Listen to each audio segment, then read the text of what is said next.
Dia. C'est une tuerie sans explication. Cette macabre découverte entre Chevalier et Musa. Dans le véhicule, 3 personnes mortes. Alors Camille Beauvier-Lapierre, vous réalisez avec Imen Gouali qui va nous rejoindre dans un instant cette série sur la tuerie de Chevaline. Vous retracez 10 ans d'enquête en 6 épisodes d'une trentaine de minutes chacun et que vous avez réalisé ensemble sur cette tuerie. Et pour ceux qui ont oublié l'histoire, qui remonte quand même maintenant à 2012, est-ce qu'on peut rappeler ce qui s'est passé déjà sur ce parking de montagne en Haute-Savoie? Alors ça commence, je ne sais pas si on peut dire que ça commence le 5 septembre 2012, parce que vous allez vous rendre compte quand vous regardez la série que ça remonte très très loin, très très loin dans le passé avec des histoires de famille, mais tout commence, en tout cas l'événement principal, médiatiquement, tout commence le 5 septembre 2012.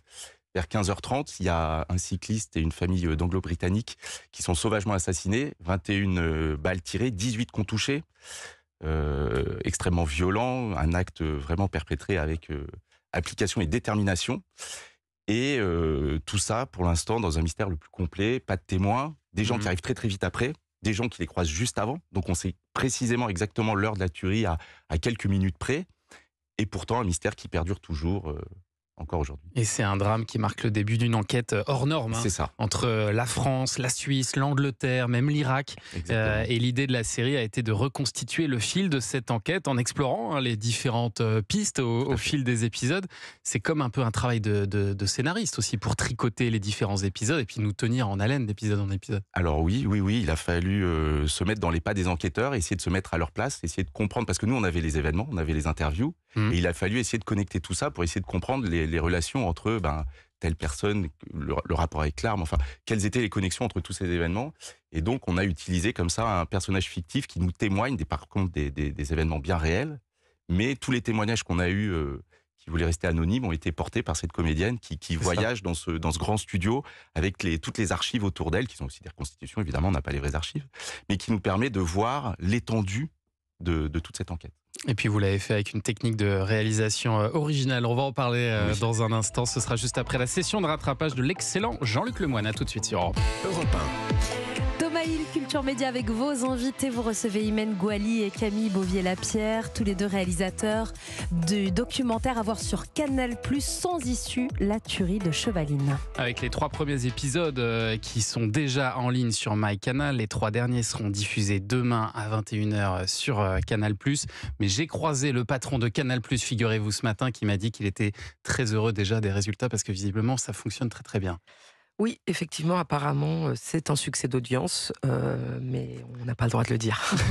Alors ça, on peut, quand c'est un succès, on peut en général. Alors on va revenir sur cette enquête parce que c'est un très très gros dossier quand même qui a déjà atteint 87 tomes d'enquête, des dizaines de milliers de procès-verbaux, plusieurs centaines de témoins auditionnés autour de cette tuerie de Chevaline. Et d'ailleurs, dans ce documentaire, vous donnez la parole à certains de ces témoins clés. Comment vous les avez convaincus de parler face à votre caméra? Ça n'a pas dû être simple, ça, Imen? Ça a été compliqué, d'autant plus qu'on est en Haute-Savoie, c'est une région montagneuse. Moi, à un moment donné, j'ai limite comparé ça à la Corse.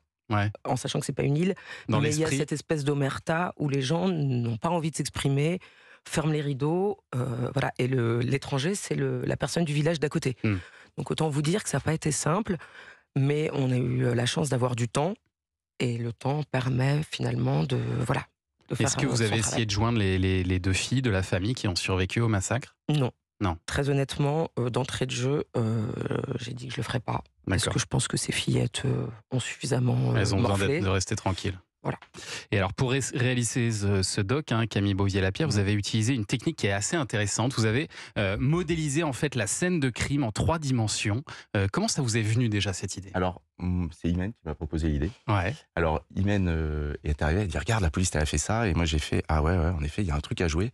Et on est parti, en fait on a utilisé le même outil qui est un scanner qui tourne, qui est d'habitude un outil pour scanner des bâtiments, qui est utilisé pour faire des relevés d'avis topographiques. Et là, la police a détourné l'usage pour capturer des scènes de crime, pour être capable ensuite de les revisiter. Et nous, on l'a à nouveau détourné pour faire des jolies images. Donc en fait, il y a comme ça l'idée de recréer toute la scène de crime tout en restant un peu pudique, parce que finalement, plus on s'approche, plus les points ils perdent en résolution, mais plus on est loin, plus les points se C'est donnent. comme un grand nuage de points. C'est ça. Voilà, on imagine un peu. C'est à voir, c'est assez impressionnant à regarder. Et puis ça évite aussi les reconstitutions. Tout à fait. Et au-delà de ça, effectivement, moi, quand j'ai découvert que la gendarmerie a utilisé cet outil en 2012, c'était la première fois dans une enquête française. Et finalement, cette caméra 3 dimensions et ces nuages de points, au-delà de l'aspect graphique, visuel, pour moi, en plus, exprime parfaitement ce que c'est que ce dossier. Des millions de points dans tous les sens que pour l'instant personne n'a réussi à relier ensemble. Il y a aussi des dizaines de journalistes dans cette affaire, c'est ce qu'on découvre aussi, venus de toute l'Europe et qui ont un peu compliqué la tâche des enquêteurs. Ça n'a pas été simple pour eux. Tout à fait. Le procureur d'ailleurs nous a dit, c'est un homme d'expérience, que c'est la première fois de sa carrière que les journalistes arrivent aussi vite sur place. Oui, avec des hélicoptères, voilà, en sachant qu'en plus, les Anglais, qui sont beaucoup moins tendres que nous, les tabloïds, mais pas seulement, se sont jetés sur l'affaire avec leur méthode. Ils arrivent, ils terrassent tout, ils survolent la scène de crime, ils font des photos, enfin, des choses qu'on ne fait pas, nous, en France, mais qui ont été effectivement... Et c'est ça la particularité aussi de la tuerie de Chevaline, c'est que c'est une histoire qui est devenue presque internationale, avec des ramifications, on l'a dit, en Suisse, en Irak, en Angleterre, pays. Évidemment. Ils sont allés dans 90 pays, jusqu'en Inde. Je ne vais pas prendre le temps de vous expliquer pourquoi, mais ils sont allés enquêter jusqu'en Inde. Avec des enquêteurs qui sont divisés aussi. On découvre aussi dans ce documentaire la rivalité entre la police française et britannique, qui n'ont pas du tout les mêmes méthodes. C'est intéressant ça aussi à voir. C'est-à-dire qu'en France, on met très rapidement en examen. Et ensuite, on cherche, en garde à vue, pardon, excuse-moi, c'est elle la journaliste. Et moi, je fais plus l'image.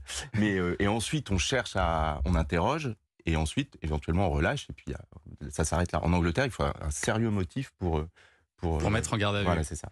Et alors, vous montrez les différentes pistes qui ont été envisagées par la justice, mais alors aucune ne semble vraiment convaincante. Est-ce que vous croyez qu'une issue est encore possible à cette affaire? On a l'impression que tout a été fait pour essayer de comprendre ce mystère. Où est-ce qu'en est l'enquête aujourd'hui? Alors, je vais vous faire une révélation. Sachez que toutes les pistes qui sont évoquées sont aujourd'hui toutes les pistes qui sont sur la table. Ouais. C'est-à-dire que 11 ans après... C'est encore ouvert.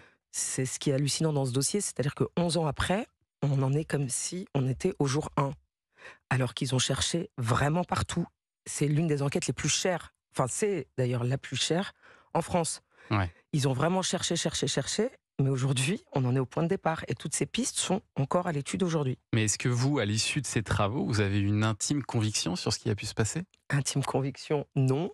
Petite idée, mais... Petite idée, vous voulez la partager? Moi, j'ai quelques points qui restent quand même en suspens, qui sont des faits qui ne sont pas élucidés et qui restent quand même vraiment problématiques. Il y a quand même quelqu'un qui passe dans ce camping, un après-midi, la veille du meurtre, avec une voiture, qui clairement n'est pas un client du camping, qui rentre dans le camping parce que la barrière n'est pas fermée, donc il n'a pas besoin de présenter son identité, elle est cassée ce jour-là, manque de peau, et il y a une altercation avec le père de famille qui sera tué le lendemain. On ne sait pas pourquoi. Quand même, là, le visiteur, comme il y a cet homme-là, on ne l'a jamais retrouvé. Voilà. Vrai gros problème. Il y a une voiture qui ressemble à cette voiture qui est vue dans la Combe-d'Ir au même moment à l'heure du crime. On l'a jamais retrouvée. Il y a des coups de fil un peu suspects du frère en Roumanie sur un téléphone intraçable. Élément troublant. On n'a jamais su. Mais bon, la piste du frère est-elle connectée au X5, cette mystérieuse voiture qui est dans la vallée au même moment? Étrange. Il va falloir vous faire votre avis en regardant cette série, La tuerie de Chevaline. C'est en ligne déjà sur MyCanal. Les 3 derniers épisodes seront diffusés demain à 21h sur Canal+.